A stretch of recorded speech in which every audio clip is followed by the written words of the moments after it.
ایک شخص حارث بن حشام نامی نے نبی کریم صلی اللہ علیہ وآلہ وسلم سے سوال کیا تھا کہ یا رسول اللہ، آپ پر وحی کیسے نازل ہوتی ہے؟ آپ صلی اللہ علیہ وآلہ وسلم نے فرمایا کہ وحی نازل ہوتے وقت مجھ کو گھنٹی کی سی آواز محسوس ہوتی ہے،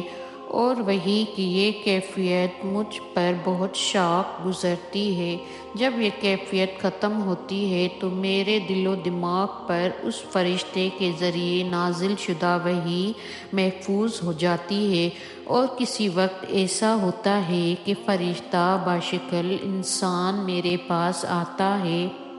اور مجھ سے کلام کرتا ہے،